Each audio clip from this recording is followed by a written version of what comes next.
Hey YouTube, Joeboy here. So, One Piece chapter 1066 is out. If you guys haven't checked out that chapter yet, I suggest that you do so because I will be spoiling you. Now that you have, let's begin. This is what we were expecting, right? Egghead is a gift that keeps on giving. A lot of this chapter amounts to recap with a couple tidbits of extra information, and I've never enjoyed recaps so much in my entire life. No freaking cap. Anyway, Oda wasted no time starting this chapter off. We began pretty much exactly where we left off in the last chapter with the reveal that Egghead is not an island of the future, it is an island of the past. And VEGAPUNK clarifies, this is just conjecture. I once knew a passionate archaeologist who was willing to risk his life to shed light on a certain ancient kingdom. And at this point, you know, like, you feel it too, right?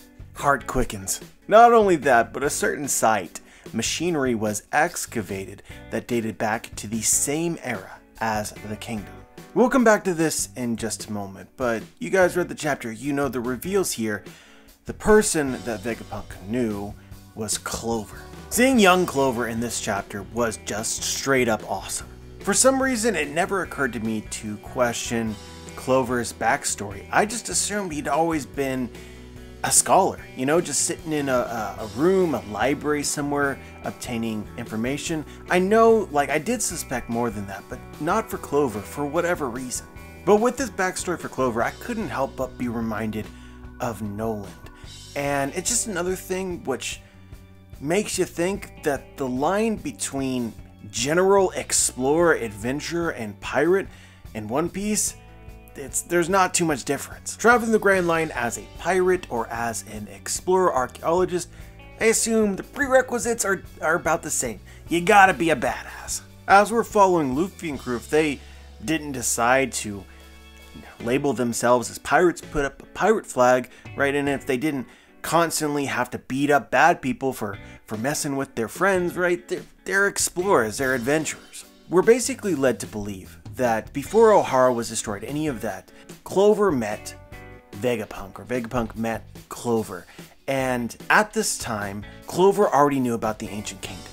This was his life's work, the great mystery he was uncovering. This is the first time. I've known about Ohara since Robin's flashback, right? It's been literal years, but this is the first time that the title of archaeologist made sense to me.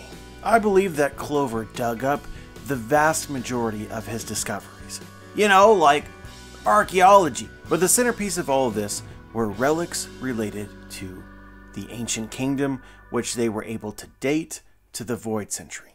That's why everything that they knew was anecdotal, right? They discover all these crazy things, I assume, futuristic technology dated to a time period where no history exists. This may not seem to be a big deal or a big difference from what we knew before, but it changes my understanding in subtle ways. Order of events, for instance. Like, their search for the poneglyphs was clearly after Clover's how he became famous, which was traveling around the world, the Grand Line, and finding ruins and digging up things. Another thing which has slightly changed. Before, I just assumed that the vast majority of the books in the library of Ohara were books obtained from around the world that somehow escaped destruction during the Void Century. But instead now I think that they wrote a vast majority of those books, or at least wrote a significant number of them, because it was a culmination of archaeologists, right? People who rallied around Clover and his discoveries. But their knowledge came from their ability to decipher conclusions from objects that they were able to find. Perhaps with additional books which added little bits and pieces here or there. I actually like this far more than whatever the hell I was thinking before, because it makes the government seem a little bit more competent, like they were more thorough about the destruction of history. And it also helps me rationalize why the government wouldn't be more thorough about trying to destroy Ohara's work and their knowledge base. Because someone like Imu or the Gorosei believed they did it right the first time. And the real threat wasn't the work that they were doing, the archaeology. The real threat was deciphering the poneglyphs. But in the chapter, it seems like one particular site is hyped up. Vegapunk says at a certain site they found, things related to the Void Century. So I'm curious as to where that is or what that is and Oda's intention for making it mysterious. But I'm also thinking about this a little bit. Obviously, you start off with archaeology, with adventuring, you find various objects which suggest certain things. At some point in time, they became aware of the poneglyphs, and they decided that translating that was how they would find their answers. I believe I speculated this in one or multiple videos in the past, and I still believe that it's true. Among the characters that have a relationship with Clover, I think another one is Gold D. Roger. Maybe this gets filled in, maybe not, but I personally believe that Clover met Roger, and Roger told him that there was something related to his research written on the poneglyphs, and Roger knew this because he could hear the voice. I think, in fact, I speculated even further that Roger hoped that Clover would take on this task, be able to translate the poneglyphs so that he, Roger himself, might be able to use a scholar to find the One Piece. Because we do know at some point in time, he did search for somebody who had this knowledge, and that turned out to be Odin. But I wonder if the Scholars of Ohara was some kind of contingency plan. Or maybe just within Roger's character, he found some stuff, he met a cool person, and just, big mouth. But anyway, we've gone off the rails a little bit here. I really like the way that this whole chapter was structured. It's interesting because it all revolves around a particular argument, really, which is that it's clear that the Scholars of Ohara had a lot of anecdotal evidence, or I guess that's the wrong phrase, circumstantial evidence of a kingdom which existed during the Void Century. But what they didn't have is they didn't have proof of essentially how this kingdom disappeared.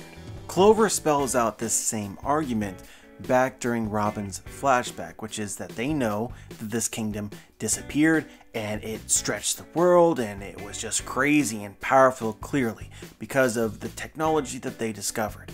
But then suddenly it's gone, and then from actual history you see that the world government rises from the 20 kingdoms. This is all they know. It is just a reasonable assumption that the 20 kingdoms and this disappeared kingdom were in conflict. They don't know that. And Vegapunk emphasizes that several times throughout the chapter. This is conjecture. And what he wanted to know, what he didn't know, is why was Ohara destroyed? If it was because of the government, then it's possible that they justified Clover's theory. So it's time for some honesty. We actually saw that scene with Clover and the government. We saw it as if we were there. And what it suggests to me is that these theories that Clover had, that Vegapunk is emphasizing within this chapter, and expo dumping onto the Straw Hats because they need to know this, I think all of this is wrong, partially or fully. Because Clover expounds upon his theory directly to Cypherpole, and the Gorosei were there overhearing, and they found his theories interesting. You can reread it yourself, but Clover's like, I believe that there was a kingdom, and they fought against the 20 kingdoms, which became the world government. They say, an ambitious conclusion. Something to that effect. No huge reaction. Ohara wasn't destroyed because of Clover's theories. Therefore, Ohara being destroyed does not justify them, as Vegapunk makes a huge point of suggesting that they do, because he's missing something that we actually have. Ohara was destroyed because Clover was about to name the ancient kingdom. That was the one thing that they didn't want out there. So in my opinion, there's a lot of misinformation in this chapter. For instance, Vegapunk says, I think that Ohara was destroyed because Ohara uncovered the details of that kingdom's existence. No, they were destroyed because they found one detail. Its name. Which, thinking about it, is pretty mind-blowingly awesome by itself, because what name could possibly be more important than the fact that there was futuristic technology during the Void Century? And for me, this adds up incredibly well with the world government leaving most of the books in the lake. None of this knowledge really seems to be what they are afraid of. So this whole chapter is like a repeat of Clover and Robin's flashback, but it's different. It almost confirms to me that everything that's being said here is BS. Not entirely, obviously, but this isn't the reveal. It never has been.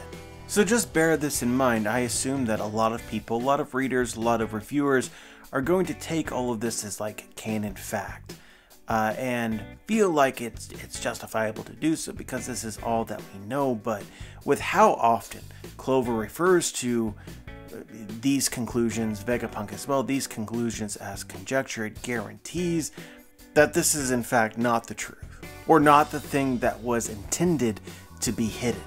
I think that we should believe that the 20 kingdoms in the ancient kingdom, it wasn't entirely about their conflict. They weren't like two rival groups, and one killed the other. Or if that is true, it is vastly more complex. And honestly, I find this to be pretty self-evident anyway.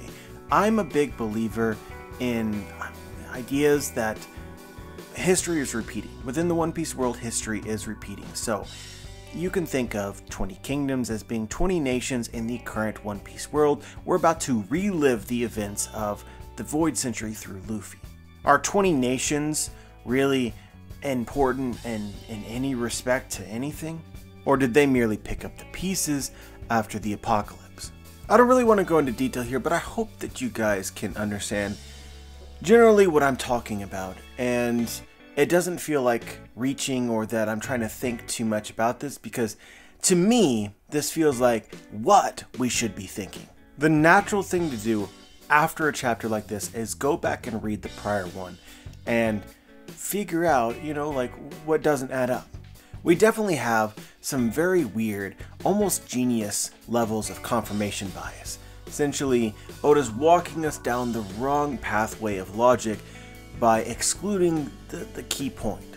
But let's not get hung up here, let's move on, because there is more to talk about. So Vegapunk was friends with Clover. After Ohara was destroyed, he decided to visit the island, and there he met some notable characters, I would say. Dragon.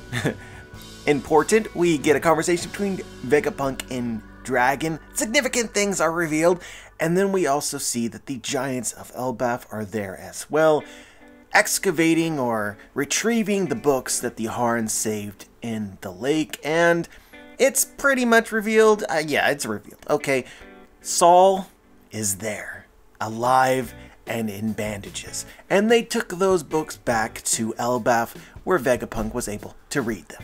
How the hell do you talk about this in some sort of manner which flows? Okay, help me. I guess we'll start off with Saul and the Giants of Elbaf, because why not? I like that Oda's including Elbaf. It makes it even more clear that we're actually going to that island at some point in time, and cool things are going to happen there. It's not going to be insignificant like, hey, we stepped there, there's the poneglyph, and then we leave. No, there's more story to be had there, and I think that we know that because this is likely where Saul is, and if Saul is there, we're going to get some sort of moment, some setup between him and Robin. You could also potentially speculate that it might be important to read the Scholar of Ohara's work there.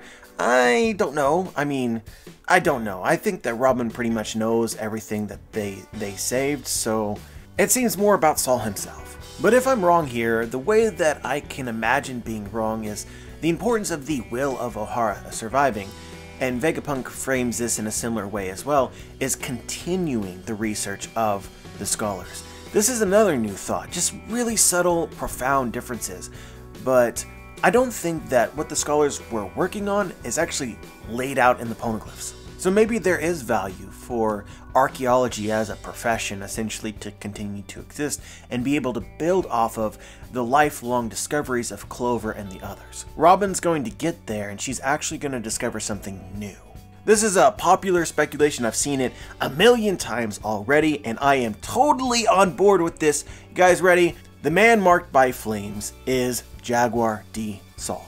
It makes too much sense. We see him several months after Ohara burned, and he is covered in bandages. Likely, the move that Aokiji used against him caused skin damage. My personal theory is that Aokiji's attack does not cause frostbite, so instead, Jaguar D. Saul was frozen as the island of Ohara began to burn around him. Eventually the ice melted, but he was still in the fire, so ultimately he was marked by flame. And given the nature of Saul's connection with the archaeologists of Ohara, their knowledge, for him to be a notable figure in the hunt for One Piece or to have secrets makes too much sense. But anyway, I thought that this reveal was incredible. I see some amount of complaining about it, like, oh no, Oda did it again, another dead character comes back to life. But I think that has become a sort of like catch-all, you know, like people are now knee-jerking to every time a dead character comes back to life, it's bad. And nothing works this way. Nothing works this way. I should clarify, most of the complaining I see is pretty tame. And if that's your opinion, if that's your experience reading it, then it is what it is. That's, you know, your experience.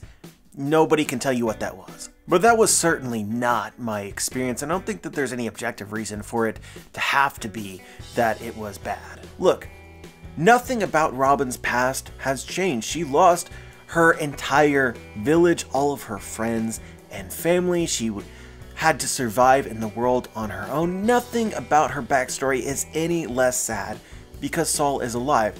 Saul was just a random giant that she met a couple days before Ohara was destroyed. Yes, we have a really strong connection to him, a bond with him, and it does matter quite a lot, but it's not as big of a deal as I think people are making it out to be. For me, the emotion of a scene comes from a character and how they're experiencing the world, not necessarily some sort of omniscient truth, right? So, if I were to, for instance, rewatch Robin's flashback, for Robin, Saul did die. And that's how I experience the world through characters' eyes. It doesn't change when I know that he's alive. It's about Robin being scared, powerless, and alone, which was true, and it definitely helps that, you know, we're 20 years from this event and Saul vanished off the face of the earth. Maybe another way to explain this is a popular theory, one that I've made multiple videos about in the past, is Yorkie is still alive. Yorkie was Brook's captain of the Rumbar Pirates. A lot of people really like that theory. They think it's going to be true. So imagine, right? Brook has his last moment with Yorkie. You assume that he dies. It's really emotional. Yorkie comes back. You can imagine feeling that, right? The joy of that reunion. In my opinion, if you think that Saul coming back is trash, you would have to think that Yorkie coming back is trash. And I can't imagine anyone thinking that, just honestly. But anyway, while we're talking about potentially characters from flashback coming back to life, I've had two other theories as well, which I've mentioned at various points on the channel. I think that Tom may be alive, and I think that Nico Olvia may be alive. And the big difference between those two characters and most of the others is that we never got to see their deaths, and with that is opportunity. I just have it in my mind that Nico Olvia and Tom are both in Revujo in some sort of dungeon, kept hidden, locked away, maybe tortured for knowledge or just something awful. But maybe a discussion for a different day. Let's get back to Saul. Looking back at it now, it's clear that Saul's role when Oda wrote Robin's flashback all those years ago was to survive. That was the whole point of introducing him. He would save and carry on the will of Ohara. And the other half of this, which I don't really understand, and what I think is amazing, is this is one of those times where you know Oda knew exactly what he was doing 15 years ago. Looking back at it now, Oda was very heavy-handed, foreshadowing that Saul would live. And it's pretty incredible to me that that thought never occurred to me. Pretty much shows how much I was paying attention. Aokiji's move is literally called Ice Time Capsule. It's a cryogenic move. And likely we saw Aokiji use this move against the Strats at the beginning of Water 7. And Chopper's like, wait, they're totally frozen solid, but they're not dead? What is this? If anything, it makes more sense now than it did.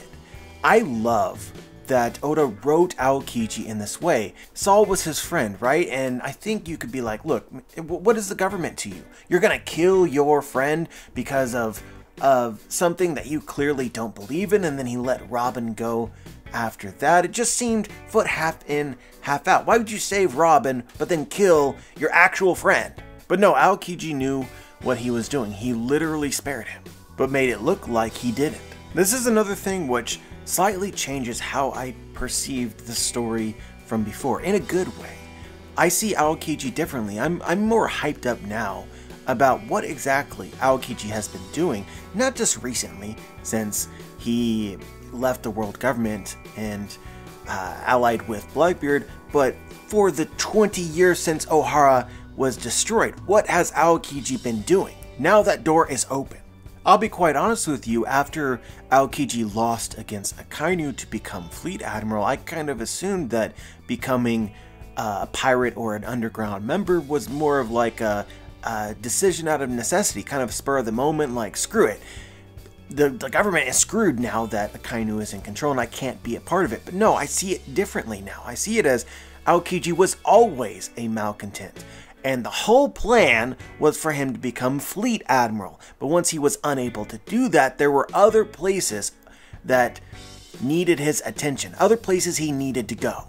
Because in my mind, for the last 20 years, at least, Aokiji has been a schemer. Rather than somebody who's lost his way and is trying to find something to believe in. So yeah, coupled with the foreshadowing about Saul, my excitement for a Saul and Robin moment, Oda's purpose in allowing the will of Ohara to survive, I think that Robin's flashback has been elevated significantly.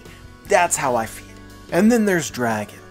I liked Dragon in this chapter. I'm intrigued by Dragon in this chapter, but Dragon did not steal the show for me because there was too much other than that which floored me. But seeing him without his tattoos was weird. It was so weird. Actually, I kind of liked it more in a way. I don't know if it's just because the art style has changed a little bit, but I mean, he was looking mad cool in the chapter. And more like Luffy than he ever has in the past, but maybe I'm just making that up. I wonder if you guys thought the same thing, but I thought he looked more like Luffy this time around. But essentially what we learned here is that Dragon was already some kind of revolutionary before Ohara was destroyed, but it didn't become a big deal until afterwards. Overall, what this chapter definitely succeeded in doing is making it very clear how important the destruction of Ohara was to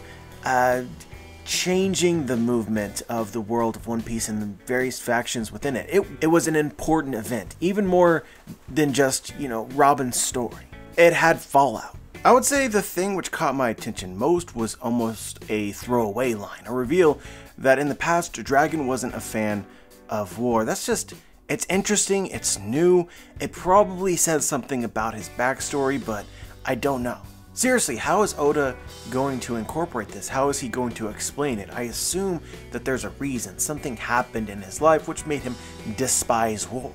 My thoughts are moving a little bit to Garp as well. It just seems to be becoming clear with the characters connected to him, Aokiji, Kobe, Dragon, that maybe Garp has been doing more than we thought. After Marineford, my opinion of Garp is that Garp is a good person, but his loyalty to the government and the Marines trumps all else. But with how many people around him end up directly going against the government's agenda, it makes you wonder. Has he been playing a more active role behind the scenes in order to bring about their downfall? But he just understands the importance of secrecy, which really put him in a tough place regarding Ace. The other line here, which I feel like creates reasonable speculation, is Vegapunk says this: the world government is an insanely huge organization. There are plenty of decent people on the inside that can be reasoned with, especially in the Navy. Don't lose sight of the end goal, Dragon. Have you ever considered that there might be any Marines, characters that we assume are loyal to the Marines, that are actually revolutionaries? Or perhaps this is the wrong way of phrasing it. Is there possibly a revolutionary-like faction within the Marines? I used to think that this would be Sword, but after watching film Red, I'm very much doubtful of that. It's framed more so as Sword being the cipher pull of the Marines, and that this is somewhat known.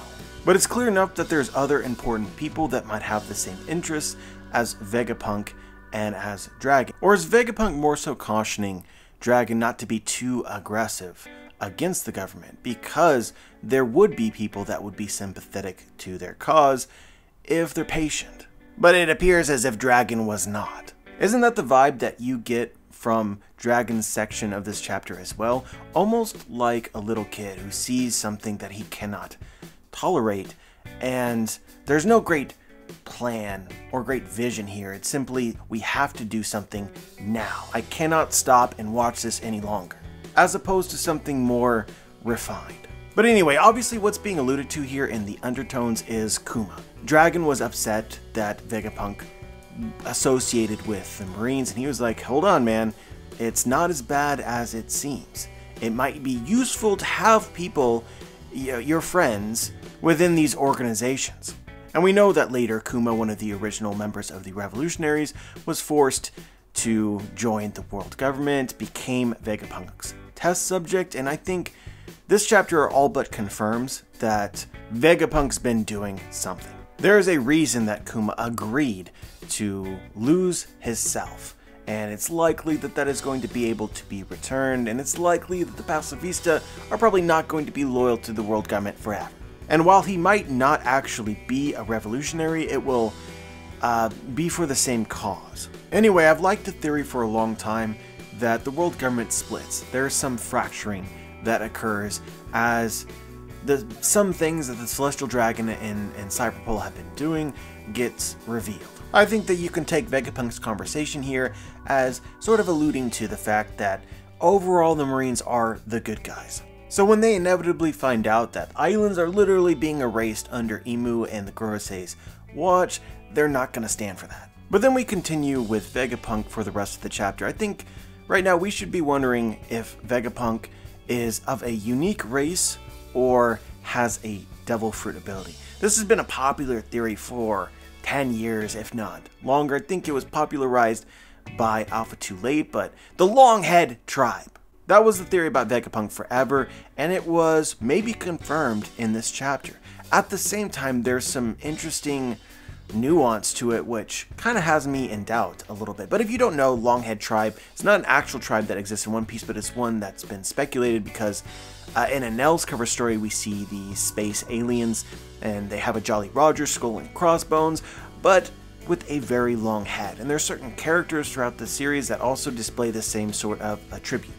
And we actually got to see one recently in Wano Fukurokuju. But it just makes sense for the people with the biggest heads to also be the smartest. Therefore, if VEGAPUNK is literally the smartest, then he should have a head like that. And certainly that aspect of the theory is confirmed. But at the same time, Dragon tells VEGAPUNK that his head has grown since the last time that he saw him. So it's either a trait of this race that their heads continue to grow, or, and I prefer this, but it could go either way, VEGAPUNK has pretty much the intelligence devil fruit. And it's that fruit which has actually created his long head. My theory is actually a little bit different than pure intelligence. I like this. This is maybe just creative on my part as opposed to something that's justified. But I like that the idea of VEGAPUNK having the memory devil fruit. We learn in this chapter, essentially VEGAPUNK has perfect recollection. He has photographic memory. And he talks about reading all the books of Ohara and storing all that information in his brain. I like the idea that the more that VEGAPUNK memorizes, the bigger his brain grows. And we also have something similar to this, right? Pudding has a devil fruit which allows her to manipulate memory. So for another devil fruit to be able to store memories kind of fits. If you want to get heavy into the weeds, I wonder if this is going to be a thing that at some point in time Oda emphasizes. Like, there's certain devil fruits which act in unique ways on the human existence. Big Mom and the soul fruit. Law seems to be able to manipulate bodies and remove hearts. We have Moria who can remove shadows. The idea is that life can be separated into various components, and I wonder if one important one is memory, and it's treated differently from shadows, souls, and bodies. And another one to potentially highlight here and just throw out into the abyss is lineage factors. What if there's a devil fruit which operates specifically based on lineage factors? I also kind of think that's how devil fruits work in general, but I'm waiting for VEGAPUNK to tell me. Again, I want to emphasize that I don't think that VEGAPUNK is dumb. He is still a genius, but he revealed that Egghead is not an island of the future, it's an island of the past. Everything that he has designed is based off of things that have already been built in the past. It's not new inventions per se. And if Vegapunk has photographic memory and has all of the archaeologist's research inside his brain somewhere, then it's a lot less actual invention than it would seem to be. Which is why I prefer memory over intelligence. And also think that intelligence devil fruit could be a potentially really broken thing that would be difficult to manage in the story. Just because, you know, I've read things like Stormlight, right? And when you have godlike intelligence, it can spiral pretty spectacularly. But of course, Oda doesn't make it so easy for us because we meet the real Vegapunk at the end of the chapter, and his big head is gone. It's now a normal-sized head. Is he going senile? I think that this is the answer for how the 6 Vegapunks work. Vegapunk operated on himself. He removed large sections of his brain and gave them to his alters. That just feels like the safe, straightforward, and yet still awesome theory here. Bear in mind, this flashback takes place 20 years before the start of the story. I assume his head only got larger. To the point maybe it was a problem, and he was like, no, look, I can't walk around like this anymore. My back. So he problem solved it. But it's still a lot of brain to distribute around, so I do wonder whether or not maybe some of Vegapunk's brain is just in a jar somewhere attached to a computer, like a database. You know, if perfect recollection with memories and such like that, it would just be an insane source of information. Like basically the world's first computer. But I think that we're pretty close to a reveal here, so we'll see. So yeah, just some final thoughts here. Vegapunk is clearly designed based on Albert Einstein. I'm not going to show the picture in the review, but it's clear. But you know what's funny about this? Oda is such an S-tier troll. A lot of people speculated that the world's smartest man might look like Einstein. I'm pretty sure that I literally made a theory about that. I think that I did. Maybe I can find the receipts for that, but you know, it's a relatively common thought. It's not crazy. But he makes Vegapunk design like Albert Einstein, but Albert Einstein in a very niche, unusual, and strange cartoonish way, which is so on brand. And it's also fitting that as the Strats meet him, he's trying to do some sort of research, I think, with space-time, which is Albert Einstein's thing. It appears as if it has not been perfected yet, and no, I do not understand how this works in the slightest, but if it is perfected, this seems kind of world-changing. He literally popped out of nowhere and then got stuck halfway through a giant mecha robot. We see him and there's a sound effect translated as sliding. He's still sliding and he says, I'm sinking. And if he's manipulating space-time, what does that mean about time travel, for instance? I don't even know. His verbal quirk as translated by TCB is Quasar. He adds Quasar to the end of everything. Quasar, I think, is essentially like a black hole, and when it comes to black holes, which I also think is related to Albert Einstein, I'm pretty sure he was the first person to speculate their existence, could be wrong, but all sorts of shenanigans happens with black holes. I am actively refusing to try and dig deeper into this because it feels like an endless vacuum of possibility. A black hole of possibility, you might say. But as just some final thoughts, we're sitting at, once again, the next chapter is guaranteed to be outrageous flames. We see Shaka is leading most of the strats. He wants to show them something. I cannot wait. Then we see Vegapunk himself. They're going somewhere. I cannot wait. Everything peak. It is absolutely peak right now. So I guess we just gotta sit and wait for it. But anyway, that's all I had to say today. As always, curious as to what you guys think. Leave your thoughts in the comment section below.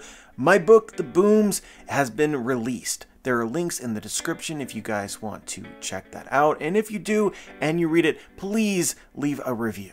Let me know what you think. And I guess more importantly, let other people know what you think. Just as an FYI, The Booms can now be found online through Walmart. So if other options didn't work for you, you can check out Walmart. But yeah, guys, like, subscribe, click the bell to be notified, join the squad, and as always, guys, have a wonderful day.